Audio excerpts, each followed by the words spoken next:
This is Eric Mwathe with Mwathe.com. Now, over the years, I have come across uh, various types of setups. Some of them I use a lot. Some will depend on market conditions. It really depends. And most of them are really useful in different types of market situations, and the market will always dictate what methods we should use. So, but over the last year or so, I just happened to come across a new setup which I call the Swedge Breakout, which is in actuality I just combined the words a wedge and sentiment and formed a Swedge, the word Swedge.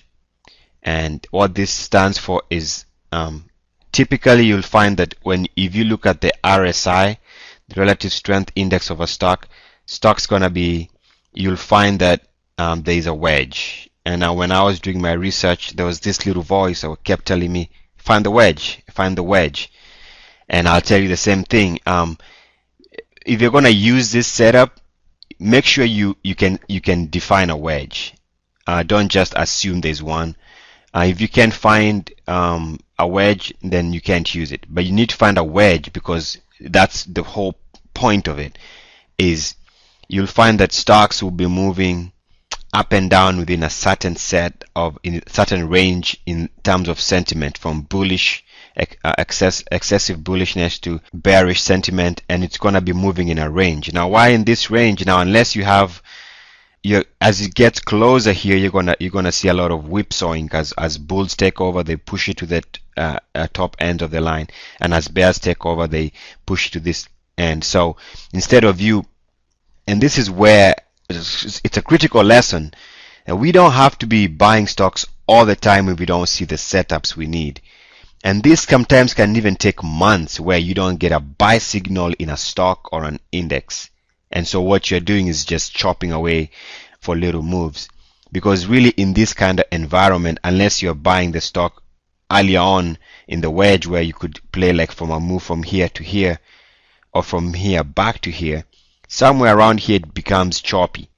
So you're better off waiting for the stock either to confirm that the bulls have finally broken the back of the bears and you make your entry there, or the bears have won the fight, and so now they're taking over. So when you get a material break to the upside, that's what I call a Swedge breakout. When you get a material break to the sentiment, that's what I call a Swedge breakdown. If I was told of all the indicators which one I liked best, this is it. And one thing about the Swedge breakout, also you can use it in any kind of market situation. In an upward trending market, downward trending market, sideways trending market, you'll always find stocks that where the sentiment is changing, and that's where you want to play it. Now, you can play it in any time frame. If you're playing it in a daily chart, expect stock to do well in days, or use the daily time frame to expect results. If you're playing it on the 5-minute chart, it might work for an hour. Stock might move for a little bit and then fizzles out. If it's a weekly breakout, then you probably are looking longer term into the coming weeks, where that change in sentiment might be reflecting something that is going to be moving the stock one way or the other in the coming weeks. So just like anything else, you're going to need a little bit of practice. But this ultimately, because sentiment precedes price. Now they say that price is king, but in the stock market, sentiment moves the price. So I would say sentiment is king, price is queen, because price is a reflection of the sentiment, and the RSI measures sentiment. Now let's look at two examples. Okay, here's example one, and so the stock moves, or the index moves from around 170 and jumps all the way to 205. Had not done anything for almost 1 year, and then suddenly in about a month it jumps. So what was different here? And what I'm going to show you is one way you would have known something was changing is if you look at the blue lines where I show you where the tightening of the sentiment was narrowing down, and at some point it broke out. So that little observation would have told you to pay attention to whatever this index was doing, because suddenly out of nowhere it moves into new high ground. I think, let me just go ahead and mention it. It's very important.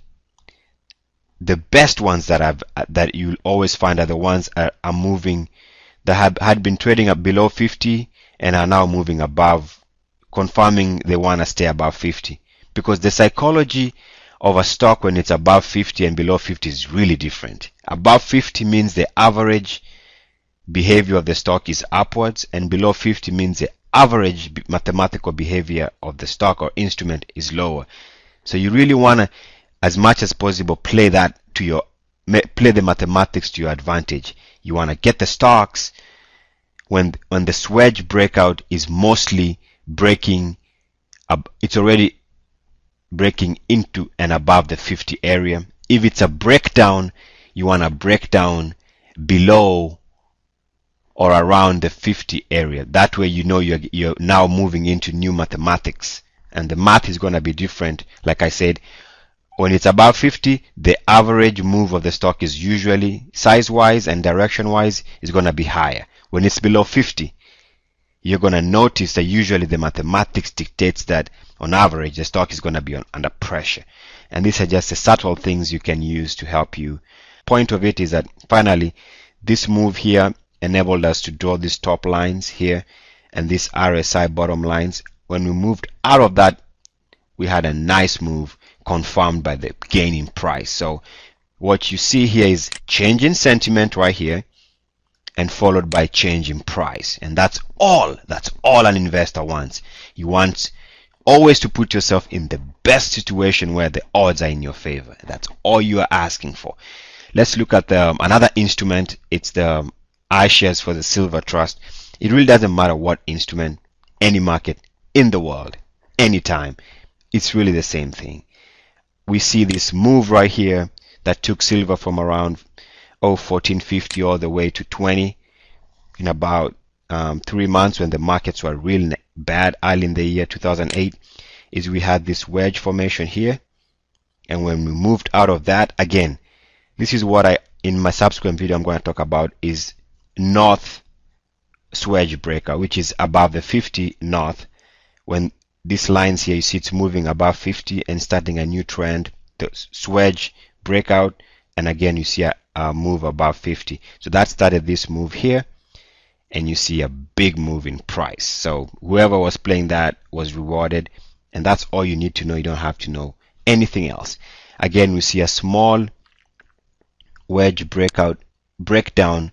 You draw that wedge right there and combine it to the blue line here. When we broke down there, right there, you see that also meant that the stock index was in trouble right there, the red dot, and it dropped.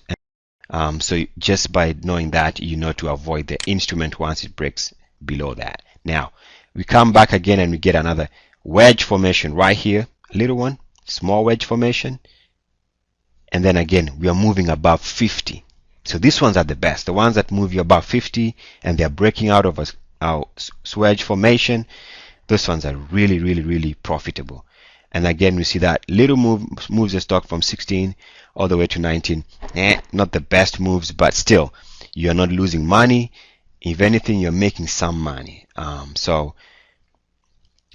then again, we see now we form this long or big wedge formation.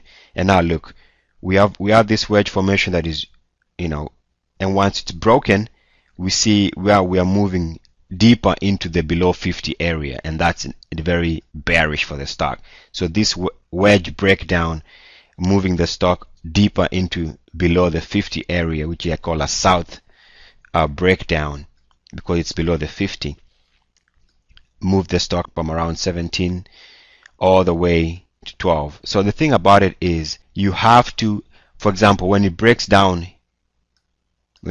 here, notice the price has not moved yet. It kind of plays around with that area, so you have time to get out. But the sentiment changed before the price reflected it. So you want to watch sentiment. And then there was a big drop. Keep following me with my videos. I'm going to make a couple of them because I can't put everything in one video. This one seems to be longer than I intended it to be, but all the same, the Swedge breakout is really going to help you find entry points, and there'll be moments when you're not going to see anything breaking out or breaking down. Many times you don't have to make a move. You really have to be very patient in the stock market. Pick your spots. This is Eric Muathe with Muathe.com. See ya.